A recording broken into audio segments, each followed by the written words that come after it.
네, 안녕하십니까. 반갑습니다. 박한쌤입니다. 네, 안녕하십니까. 최상윤입니다. 네, 저희 두 전문가는 화요일이 기다려지는데 여러분들은 어떻습니까? 화요일이 기다려지십니까? 어떠신가요, 전문가님? 저요? 네. 기다려집니다. 그렇죠? 네. 화요일이 굉장히 기다려져요. 왜 기다려지느냐?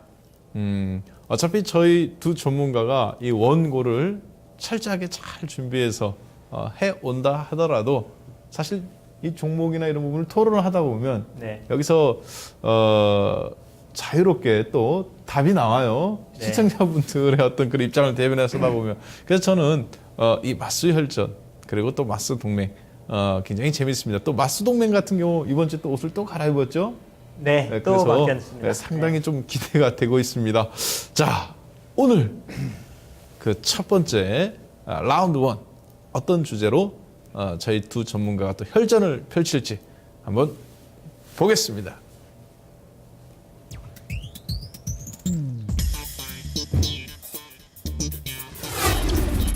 네, 라운드 1 한국 증시 나홀로 역주행 올해는 멈출까 하는 주제입니다.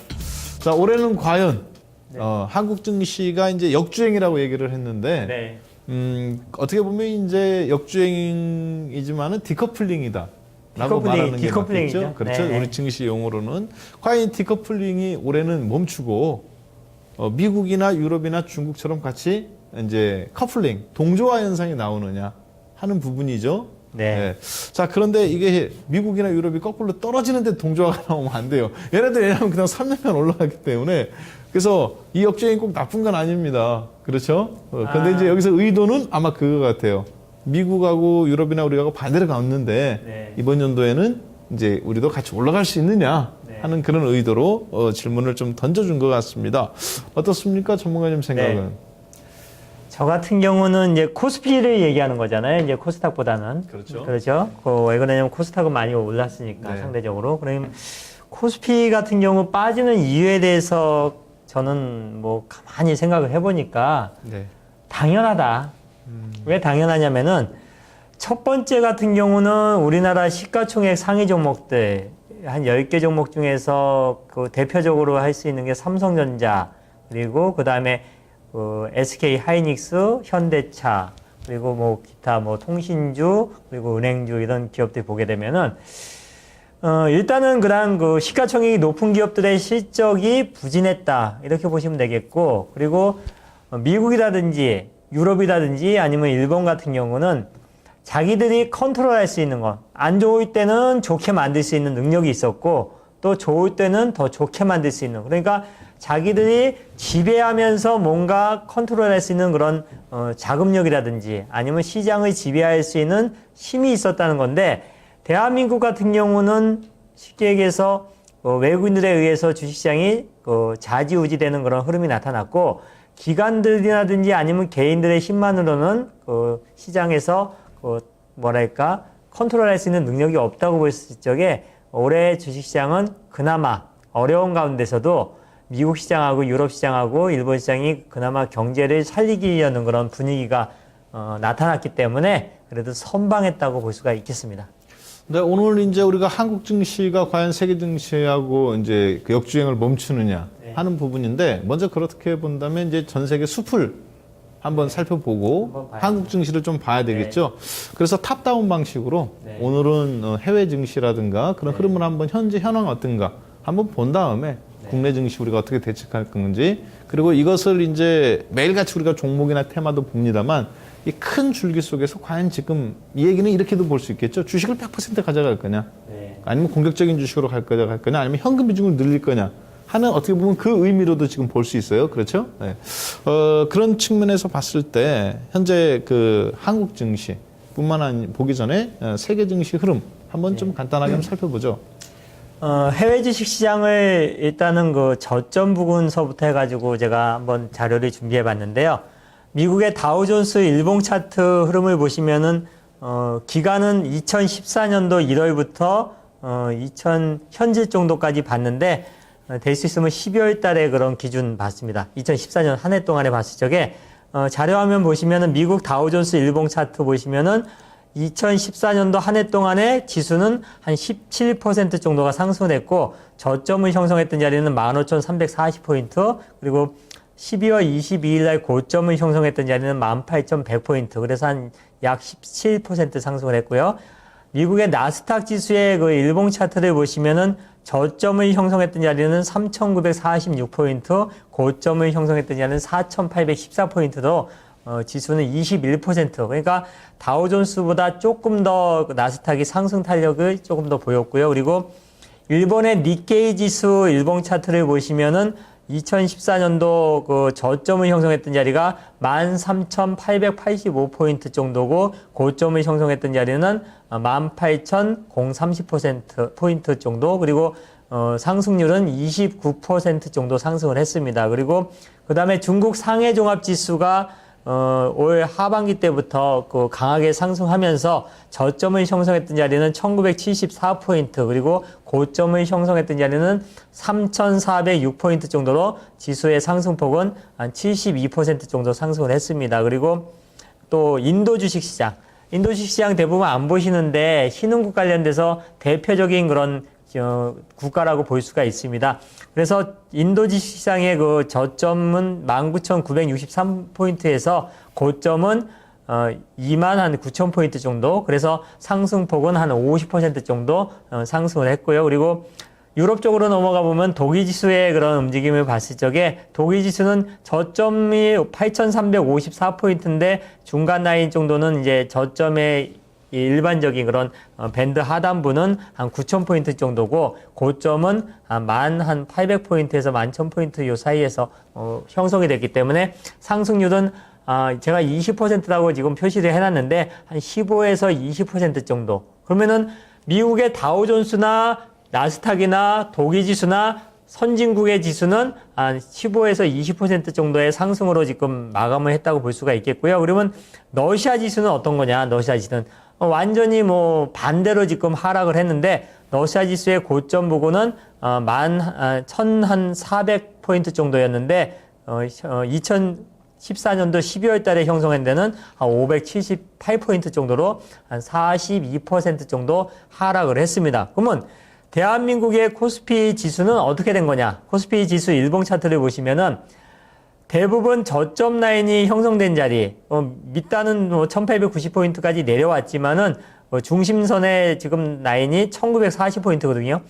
2014년도 1월 달에 딱 들어왔을 때 지수가 1940포인트인데 딱 1년이 넘었는데도 지금 1940포인트입니다. 그러면 뭐 제자리 걸음밖에 안 했다고 볼 수가 있겠고요. 그리고 저점에서 고점 따진다 그래도 한 10% 정도 상승한 거로 볼 수가 있겠고요. 그리고 코스닥 지수는 상대적으로 많이 올랐습니다. 저점 부근은 한 500포인트 정도고 고점을 형성했던 자리는 한 580포인트 정도. 그래서 한 16% 정도 상승을 했다. 그래서 코스닥 지수는 선진국의 독일, 미국 시장하고 거의 똑같은 상승폭을 기록했는데 코스피 지수는 한 10% 정도로 그래도 나름 선방했다고 볼 수가 있겠습니다. 네. 네. 방금 이제 얘기를 듣다 보니까 해외 지수들 이렇게 쭉 봤을 때 이제 방금 2014년도 저점에서부터 고점까지 조사를 해오셨어요. 보니까 중국 증시가 가장 많이 올랐네요. 72%. 어떻게 보면은 한국은 마치 우리 이제 전문 용어로 껌 붙여놨다. 그렇게 얘기하죠. 그게 전문 용어인가요? 예, 전문 이제 속어인데 종합주까지 안 움직였다는 얘기죠. 빙글빙글. 그리고 이제 조금 딜링룸에서 이렇게 많이 우리 좀 쓰는 용어지 않습니까? 뭐냐면 빨랫줄 걸어놨다. 옛날에 시골에 보면 마당에다 이렇게 빨랫줄 팽팽하게 걸어놓습니다. 그리고 이제 빨래집게로 세게 묶어놓으면 바람 부르면 빨래가 계속 그 자리에서 왔다 갔다 빙글빙글 돌기만 하죠. 그런 것처럼 종합주가 지수가 3년간 1950포인트 이렇게 빨랫줄 걸어놓고 그 위아래로 변동성이 플러스 마이너스 50포인트 왔다 갔다 3년간 했어요. 한국을 그러다 보니까 어떻게 보면 주식시장이 은행이자만도 못한 대형주들이 그런 좀 재미난 현상이 나왔습니다. 그래서 저도 한번 세계시장이 과연 우리나라가 어느 위치가 있는지 저도 한번 잠깐 좀 보니까 이렇게 됐어요. 지금 전 세계 시장에 있는 주식시장 규모가 총 규모가 달러 돈으로 봤을 때 63조 5천억 달러입니다. 그러니까 이제 1,000억 달러 같은 경우는 한국 돈으로 100조 원이거든요. 환율을 계산하면 110조 원인데 1달러당 1,000원 했을 때 그러면 이제 1조 달러가 얼마냐? 한국 돈으로 1,000조 원입니다. 대한민국이 지금 GDP가 1,200조고 어제부로 시가총액이 1,210조 원입니다. 그러니까 1조 달러라면 거의 대한민국 시가총액 하나 정도 해당되는데 요거에 거의 60배 해당되는 63조 5천억 달러가 2014년도 말일 12월 31일부로 시가총액이에요. 전 세계 다 주식시장 합친 거. 한국 돈으로 따진다면 약 7경 정도가 됩니다. 우리나라 시가총액이 지금 1,200조이기 때문에 이 7경이 되는 돈을 시가총액으로 나누면 58배. 우리나라 대한민국의 시가총액이 1,200조인데 요거의 58배 정도를 계산하시면 됩니다. 이제 좀 더 쉽게 얘기하면 대한민국 사람들이 먹지도 않고 쓰지도 않고 버는 거를 100% 저축하는 거. 요걸 GDP, 국내 총생산이라고 하는데요. 그게 우리나라가 약 1,200조입니다. 1년간. 그러니까 1,200조 원씩 먹지도 않고 쓰지도 않고 버는 거 한 푼도 안 쓰고 58년간 모아야 전 세계 주식시장인데 그 가운데서 한국은 바로 이 이제 7경 정도 해당되는 거에서 1.9% 정도를 사실 차지하고 있어요. 재미난 거는 우리가 짱깨들 돈이다 이렇게 무시하는 중국 돈이 사실 한국보다 지금 한 3.5배 정도 커요. 그래서 중국 같은 경우 작년에 2014년도 1월 1일부터 12월까지 시초가부터 종가까지 본다면은 샹하이 종합주가 지수를 보면은 2,100포인트에서부터 3,250포인트까지 즉 1,250포인트 비율로 따진다면은 55% 정확하게 54.7%인데요. 그러니까 55%라고 하겠습니다. 55%가 급등이 나왔어요. 어떻게 보면 대한민국 시가총액이 하나 탄생했다고 봐야 되겠죠. 중국 지수가 올라가면서. 자, 일본도 올라가고 중국도 올라가고. 근데 재미난 거는 중국 같은 경우 미국 올라갈 때 일본도 올라가고 지난 3년간 유럽도 올라갔는데 중국은 3년간 같이 빠졌었습니다. 한국처럼. 디커플링의 대명사가 중국이었어요. 브라질, 중국. 신국의 강자들. 그런데 작년 하반기부터는 중국도 사실 중국이 리딩을 해왔죠. 네. 제조업이 다시 살아난다. 이렇게 좀 봤었는데 국제유가 폭락 나오는 시점에서 한국은 그럼에도 불구하고 못 올라갔어요. 그러니까 한국이 못 올라간 것은 외부적인 요인이다라고 볼 수는 없습니다. 정확하게 여기서 진단을 해보면 어떤 요인이냐? 한국 내부적인 요인이 못 올라간 거에 절대적인 요인이 있다. 이렇게 봐야 되겠습니다. 문제는 미국 같은 경우는 지금 저점에서부터 지난 나스닥 같은 경우 300%가 올랐지 않습니까? 1250포인트에서부터 4500포인트까지 올랐으니까 3년간. 그런데 문제는 뭐냐면 이제 얘네들은 주식을 팔아도 돼요, 사실. 헬스케어주 같은 경우, 미국 같은 경우 500%씩 올랐으니까.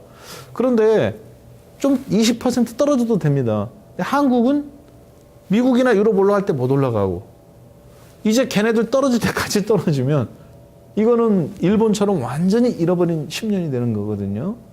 그래서 가장 문제가 되는 것이 저는 그것이 좀 문제가 아닌가.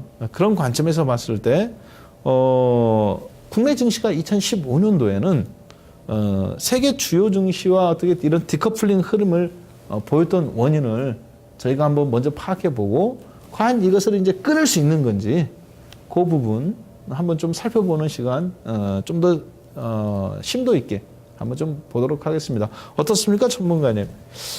국내 증시가 이거 디커플링의 이 사슬 어떻게 보면 일본처럼 잃어버린 20년이라는 이 저주의 저성장의 이 사슬을 끊을 수 있을 것 같아요. 어떤가요?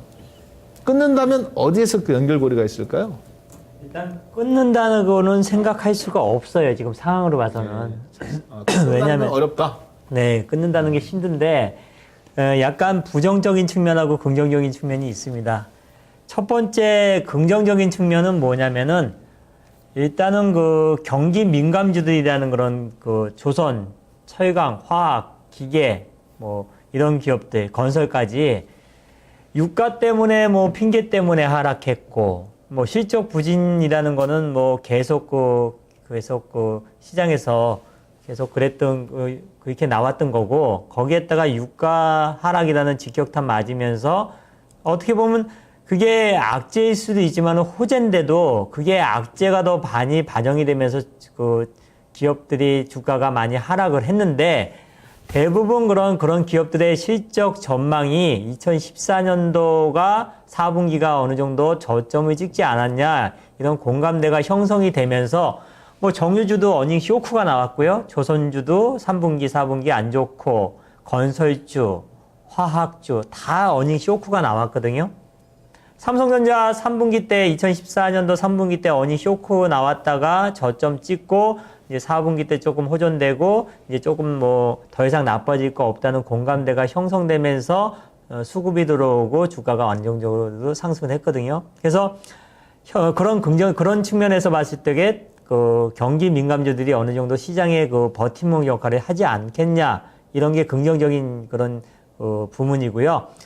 부정적인 측면에서 본다 그러면은 현대차가 외국인들 지분이 44% 정도인데 그리고 거기에 따르는 뭐 기아차, 현대모비스, 자동차 부품 회사들 이게 그 하나의 축이 무너져 버렸습니다.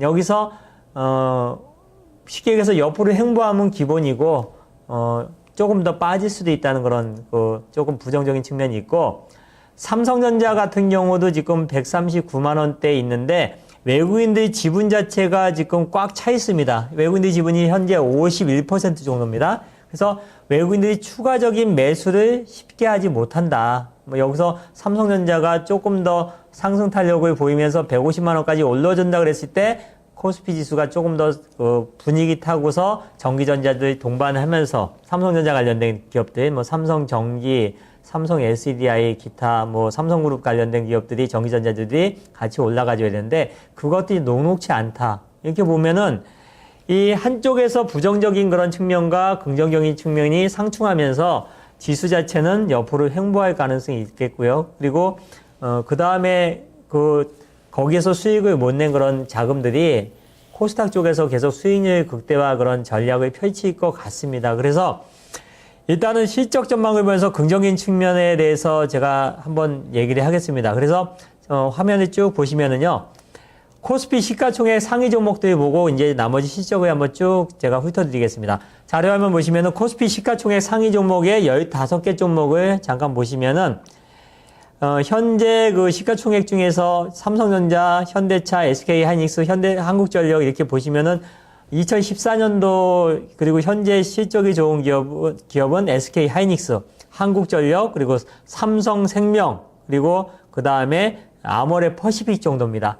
15개 종목에서 한 4-5개 종목만 실적이 좋고 나머지는 뭐 그렇게 실적이 좋지가 않습니다. 한 5개 종목, 제일모직까지 5개 종목 정도만 좋고 그리고 원달러 환율 관련돼서 보게 되면은 지금 원달러 환율, 이게 N달러 환율인데 N달러 환율이 118엔대, 요번에 117엔대까지 살짝 내려왔다가 N달러 환율이 이렇게 유지되는 한은 자동차주 쉽게 실적이 개선되지 않을 것 같습니다. 내수 판매에서도 밀리고 해외 시장에서도 가장 큰 시장이 이제 중국 시장하고 유럽 시장인데 미국 시장까지 포함한다 그러면은 일단 중국 시장에서 밀리고 있습니다. 최근에 그 판매 대수, 현대기아차 판매 대수 보시면은 굉장히 그런 것들이 부진하다는 것을, 판매가 부진하다는 것을 분명히 보여주고 있고요. 그 다음에 유가 관련돼서 보게 되면은 WTI 원유 뉴욕 선물 그 일봉 차트 보시면은 유가는 일단은 뭐 저점이 확인이 됐고 이제는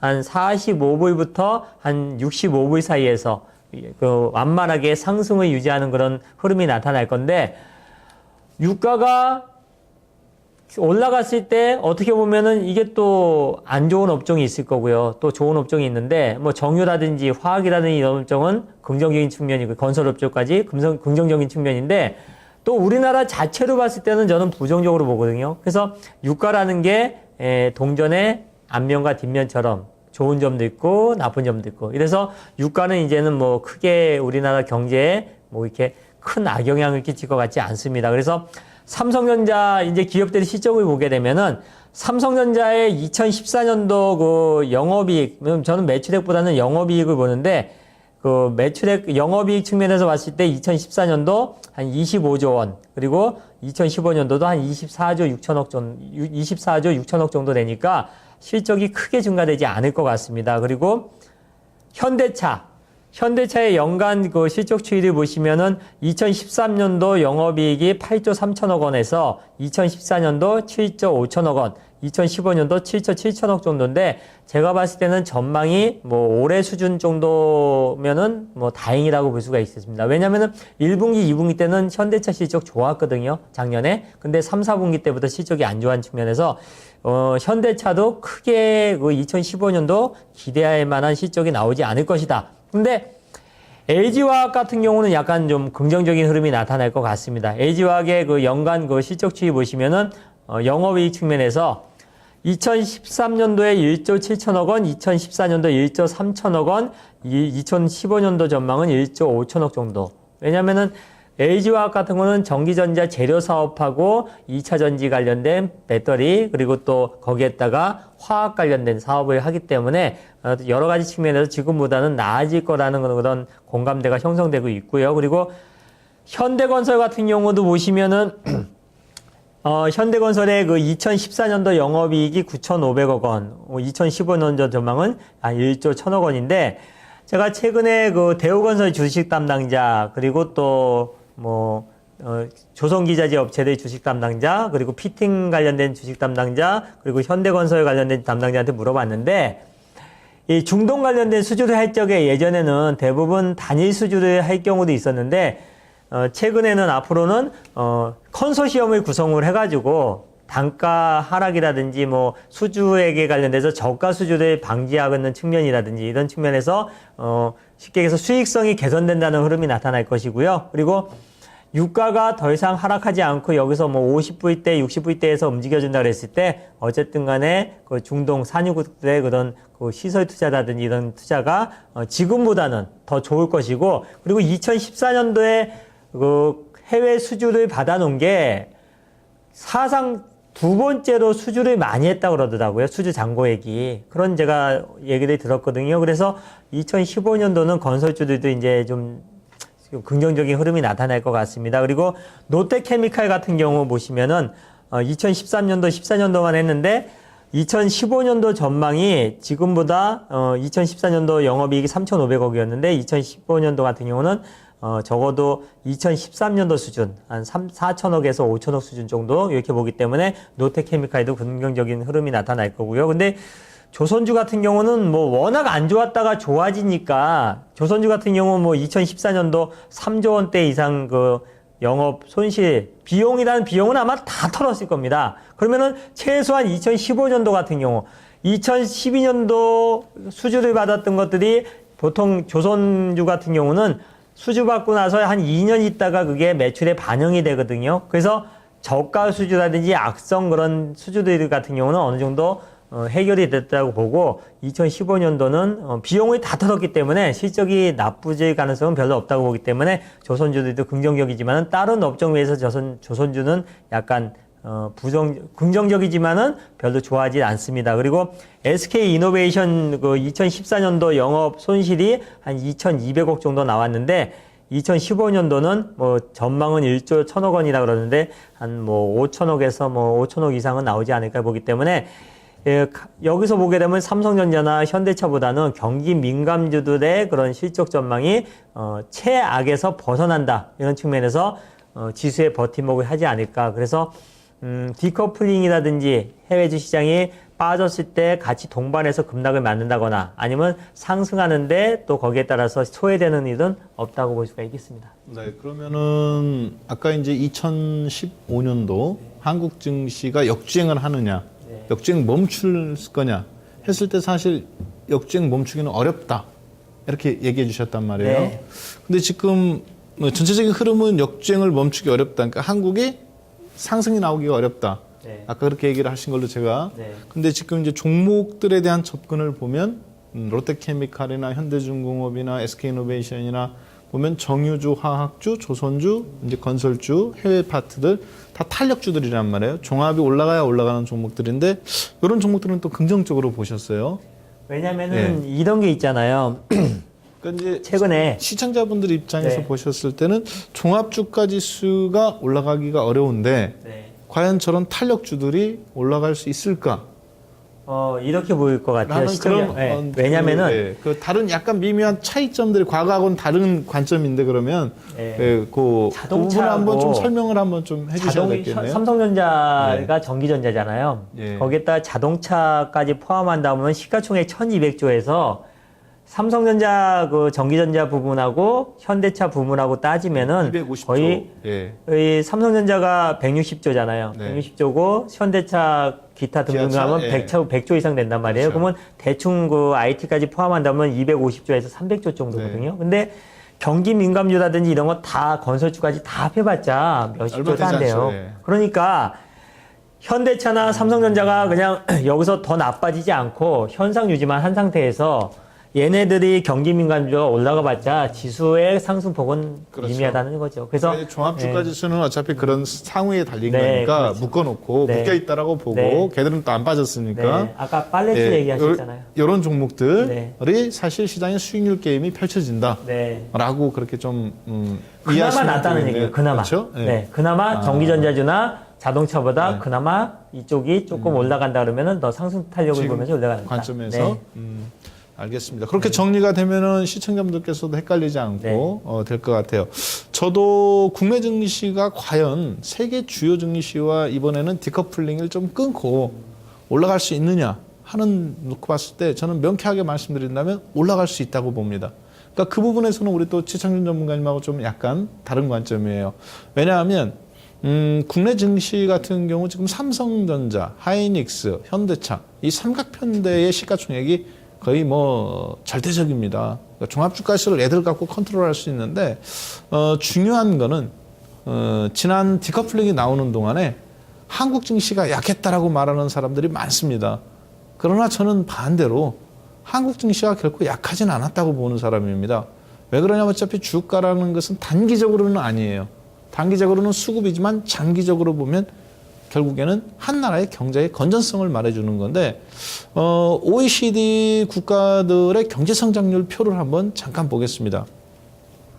주요국의 경제 성장률 표를 한번 잠깐 보면 중국 같은 경우는 2014년도 7% 정도의 경제 성장률을 이렇게 좀 보여줬습니다. 자, 그런데 국내 같은 경우는 2014년도에 이제 5월달, 11월달 이렇게 표가 이제 나오는데 발표가 나오는데 전 세계적으로 2014년도 5월 달에 3.4% 경제 성장률이 나왔어요. 그리고 2014년도 11월 달에는 3.3%. 그러니까 이제 3.4에서 3.3%가 전 세계 경제 성장률의 어떤 평균인데 우리나라 같은 경우 2014년도 5월 달에 4%의 경제 성장률이 제시가 됐었습니다. 그런데 이거 조절했죠. 네. 다른 나라들은 경제 성장률이 더 올려가지고 미국 같은 경우 주가가 신고가 나오고 실업률은 또 6% 아래로 떨어져서 양적 완화 조치를 채권 사는 거를 멈췄지 않습니까? 테이퍼링을 했는데 그런데도 불구하고 주가가 올라왔어요. 실물 경기가 받쳐줬다는 얘기죠. 한국은 그런데 거꾸로 실물 경기가 뒤로 빠꾸했습니다. 이게 참 빠꾸라는 표현을 오래간만에 써보네요. 오늘 뭐 많이 쓰시네요. 껌서부터 시작해서 빵꾸까지 네. 고급 용어. 거꾸로 이게 뒤로 이제 후진했다, 백했다라는 용어인데 후진을 했어요. 경제 성장률이 2014년대 4%에서 3.5%로 0.5%에 다운됐습니다. 결국에는 그런데도 불구하고 종합주가지수는 1950을 선방했어요. 다른 나라도 경제 성장률 다 올라오는데 한국 혼자 후퇴했거든요. 그래서 그걸 살려보겠다고 전 세계에서 유일하게 2014년도 하반기에 한국만 금리를 내렸었죠. 네. 그래서 전 세계 사람들이 참 의아했던 것이 바로 그겁니다. 금리를 미국이 올린다고 분명히 얘기했는데 한국 혼자 내리니까 그만큼 이제 다급함이 있었던 거죠. 따라서 저는 경기가 침체되는데 주가가 안 빠지고 버틴 거 상대적으로 강한 모습을 보여줬다고 보여집니다. 즉 절대적인 주가는 못 올라갔지만 경기 침체 속도 다른 나라는 올라가는데 경기가 우리나라는 빠졌어요.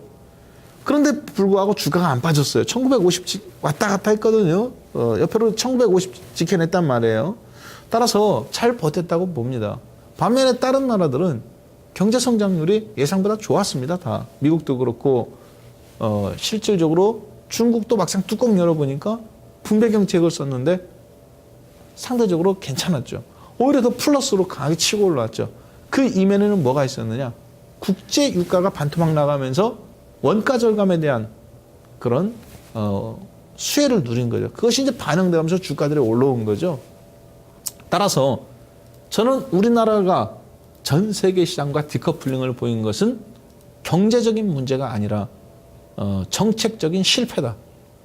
그리고 그것을 자본주의 시장의 꽃이라고 볼 수 있는 주식에서 외국인과 기관이 객관적으로 점수를 매긴 것이 우리나라 종합주가지수가 빵점으로 제자리 걸음했다는 거죠. 중국은 저가권 때에서 2014년도에 75%가 오르고 2014년도 평균 55%가 올랐고 미국 같은 경우도 그렇게 오른 다음에도 20% 올랐고 인도도 50% 올랐죠.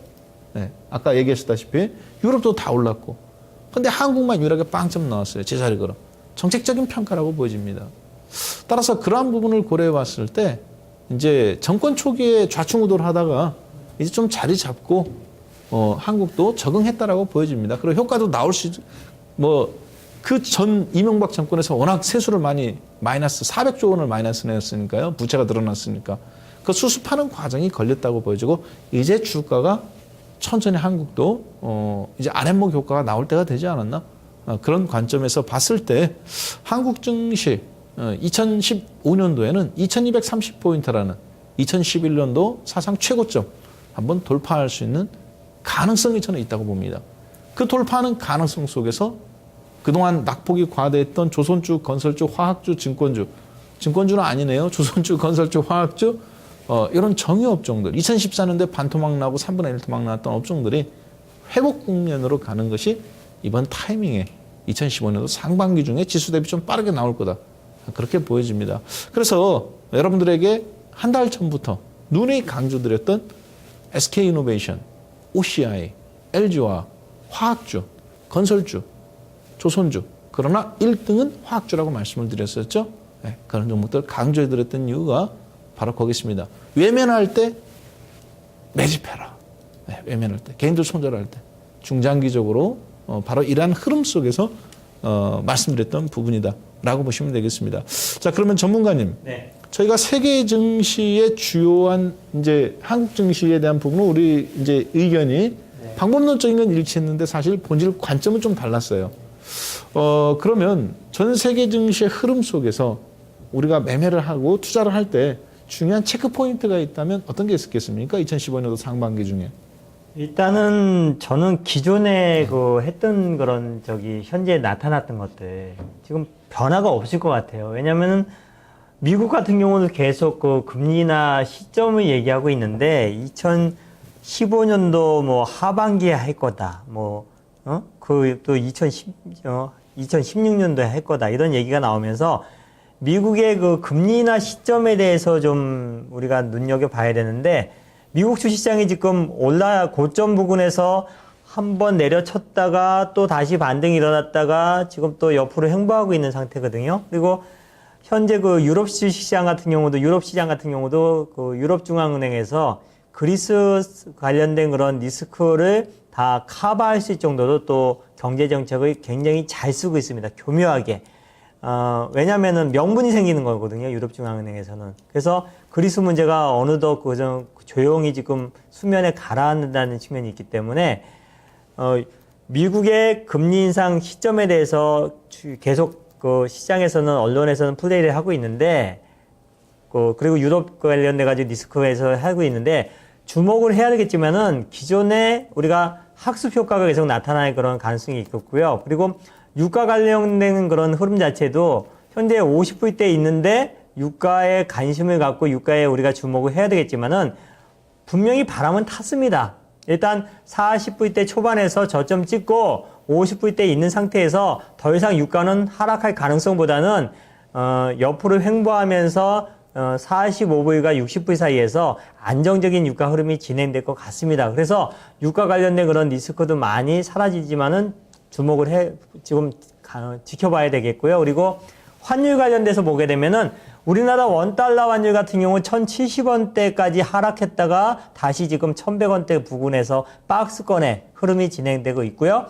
엔달러 환율 같은 경우도 117엔대부터 한 120엔대 사이에서 횡보를 하고 있다. 그래서 주목을 해야 되고 우리가 집중해서 봐야 되겠지만은 기존의 6개월 전이나 지금이나 달라진 게 아무것도 없다. 쉽게 해서 시장이 약간 과열된다 싶어서 지수가 상승하면은 그거를 약간 식히는 그런 코멘트라든지 뉴스가 나오고 있고, 또 하락하게 되면 또 여지없이 또 올려치는, 그러면서 박스권의 흐름이 진행되는 흐름이 나타나기 때문에 해외 주식 시장의 그런 움직임에 따라서 우리가 공포를 느끼지 말자. 그리고 우리나라 대한민국의 본질적인 그런 기업들의 실적과 업행에 따라서 주가 수준이 현재 기업의 가치보다 과도하게 하락했다. 그러면 그 주식 사는 거예요, 그냥. 그리고 많이 올랐는데 실적이 뭐 어닝 쇼크가 나오거나 아니면 주가가 많이 오를 만한 이유 없이 올랐다. 그런 종목들은 과감하게 차익 실현하고. 그래서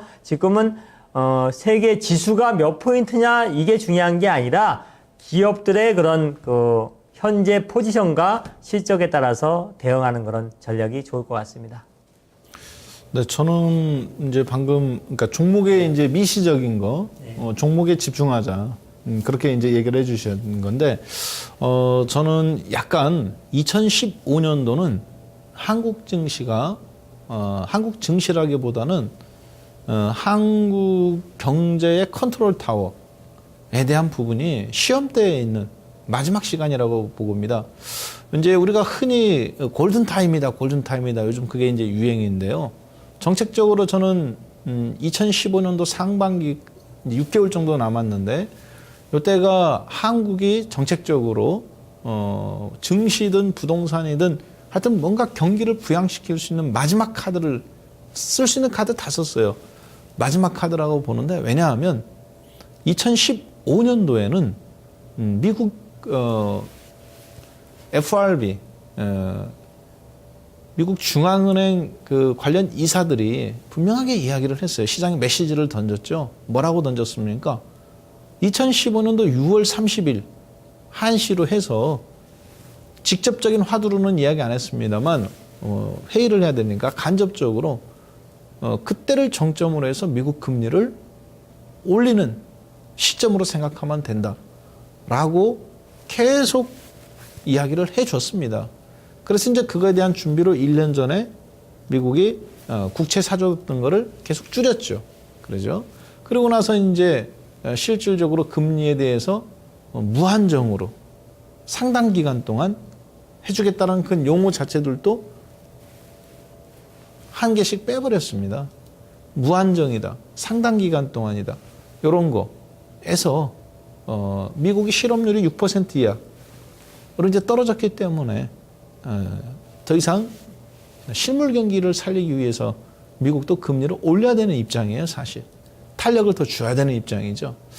그렇기 때문에 한국이 이번 연도 6월 30일까지 우리나라가 정책적으로 지금 뭔가 금리를 인하해 가면서 부동산 경기를 살린다든가 증시를 부양하기 위해서 뭔가 한번 해보는 거.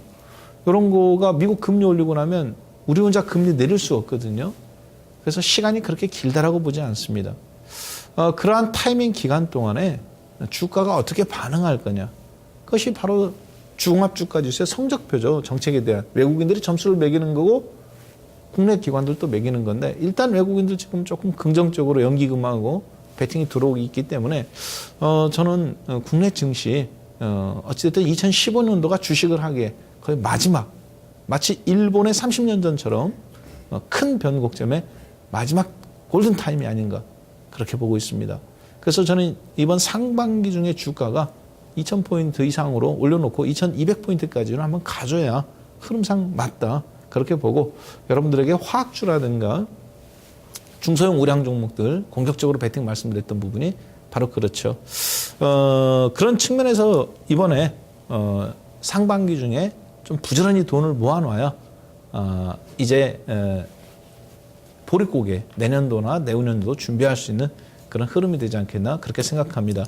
그래서 1라운드 결론은 역주행 멈출 것인가? 저는 멈춘다.